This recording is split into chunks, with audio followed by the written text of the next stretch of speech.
नमो नमः। मैं प्राध्यापक अर्जुन शास्त्री ऑनलाइन अध्यापन में आपका स्वागत करता हूं। हम देख रहे हैं आज द्वितीय मंडलम। इसमें जो पद्य हम देख चुके हैं, चौथा पद्य है भावेन भावः क्रिया क्रिया। ये पद्य देख चुके हैं। कौन सा? भावेन भावः क्रिया क्रिया। इसके लिंक मैंने अपने गूगल क्लासरूम पे भेजी थी, आपने वो देखी भी होगी, आपको अवगत भी हो गया होगा। तथापि मैं फिर पुनरावलोकन करना चाहता हूँ। अपने इस पद्य पाठ का नाम क्या है? भावेन भावः क्रिया क्रिया। तो चलो देखिए, यह पाठ है अपना भावेन भावः। इसका हम संदर्भ, ये भूमिका देखते हैं। सबसे पहले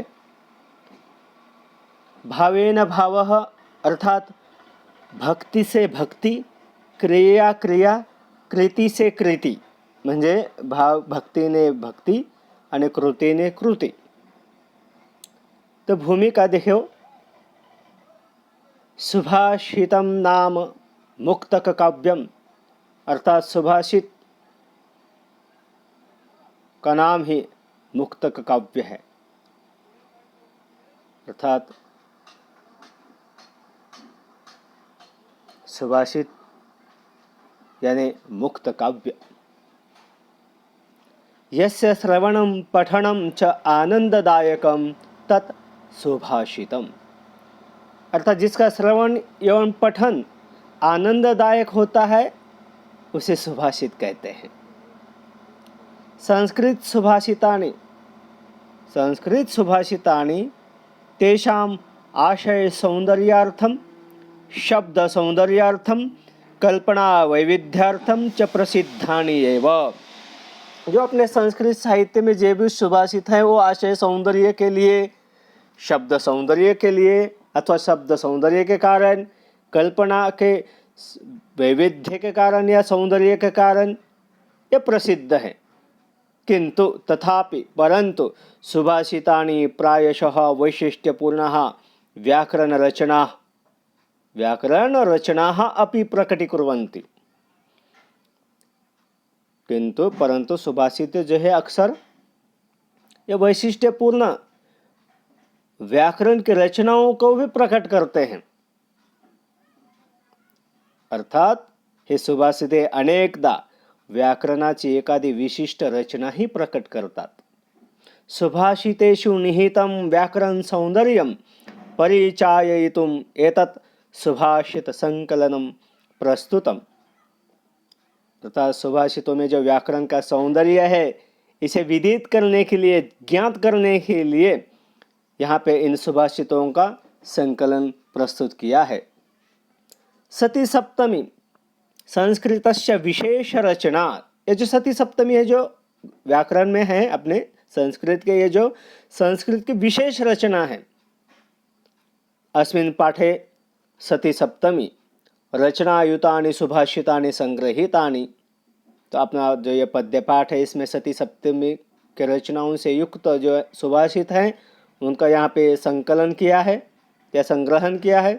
एषा रचना अल्पाक्षरा सारगर्भा च इति तस्याः विशेषः।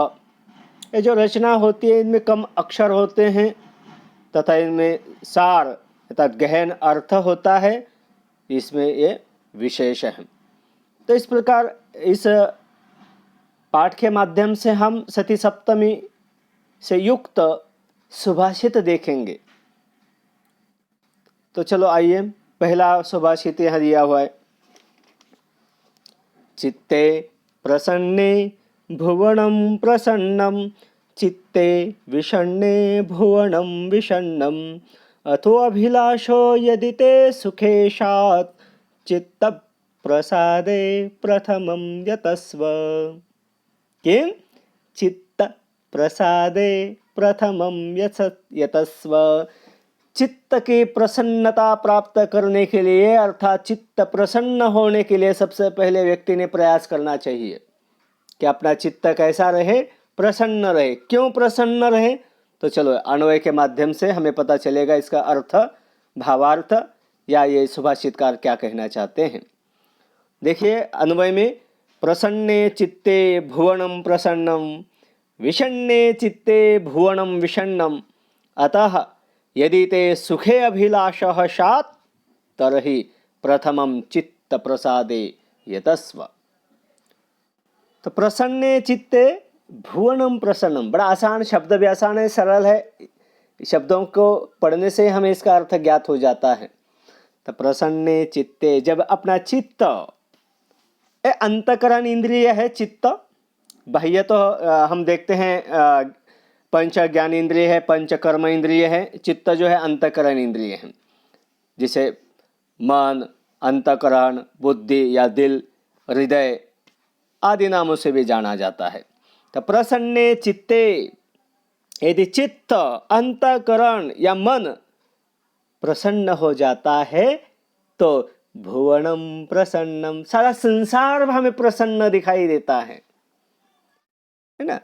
विषण्णे चित्ते भुवनम विषण्णम, यदि चित्त में विषण्ण है, दुख है, तो भुवनम विषण्णम, तो सारा संसार हमें दुखी दिखाई देने लगता है।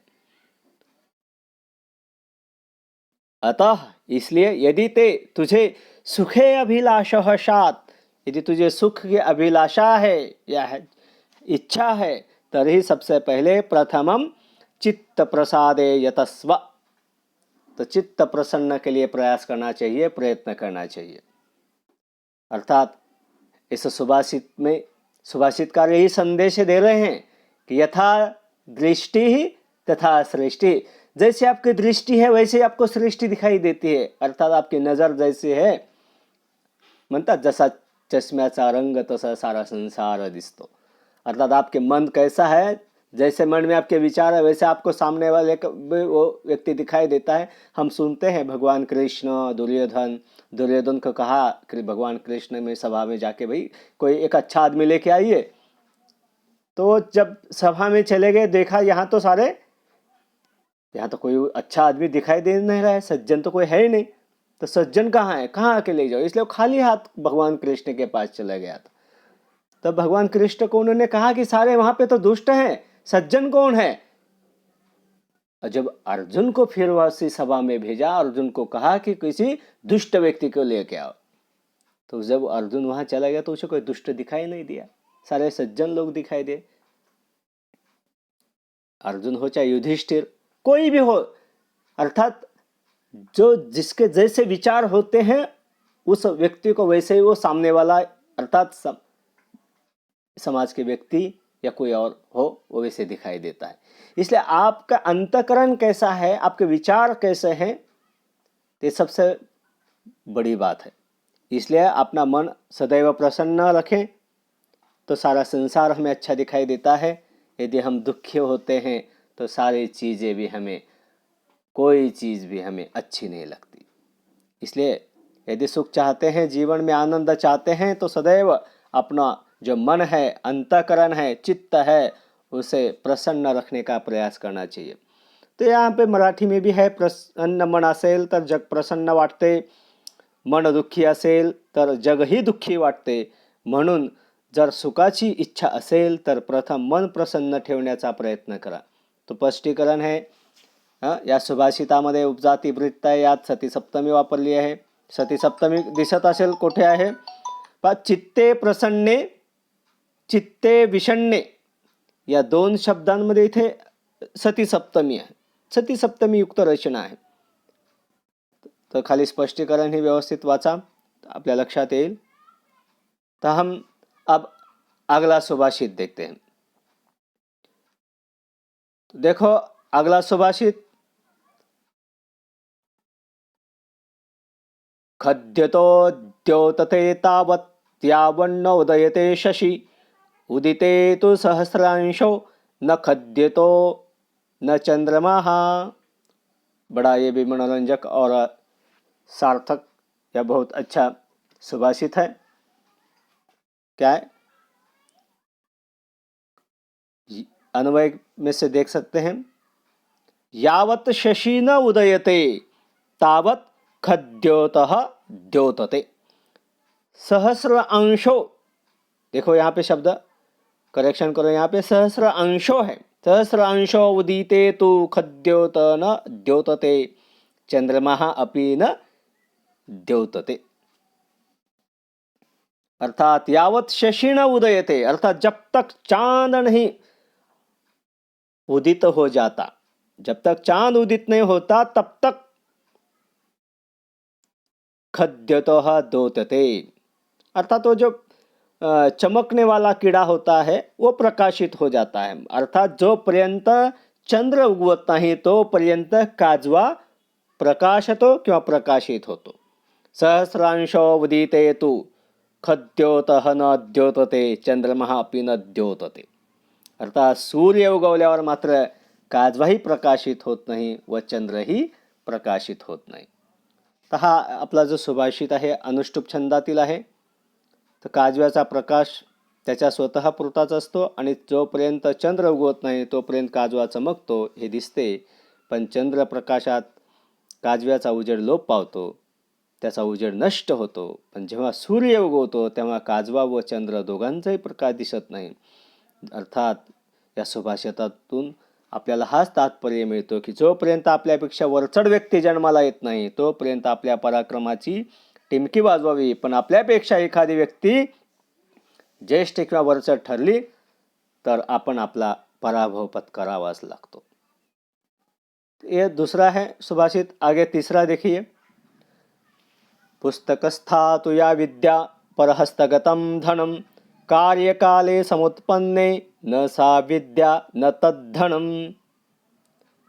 अर्थात या विद्या पुस्तकस्था सा कार्यकाले समुत्पन्ने तो विद्या न भवति, यत् धनं परहस्तगतं तत् कार्यकाले समुत्पन्ने तो न धनं न भवति। अर्थात या विद्या, जो विद्या पुस्तकस्था, जो किताबों में है, पुस्तकों में है, किताबों में है, सा कार्यकाले, जब उसको यूज करने का समय हो जाता है या समय आ जाता है तो विद्या न भवति, तो वो विद्या नहीं होती। अतः जो विद्या किताबों में है वो उचित समय पर वो हमें सहायक नहीं ठहरती। साथ में यद धनम पर हस्तगतम, जो धन है, पैसा है हमारे पास, पर हस्तगतम दूसरे के पास चला गया है, तत्कार्य काले समुत्पन्ने तो धनम न भवति।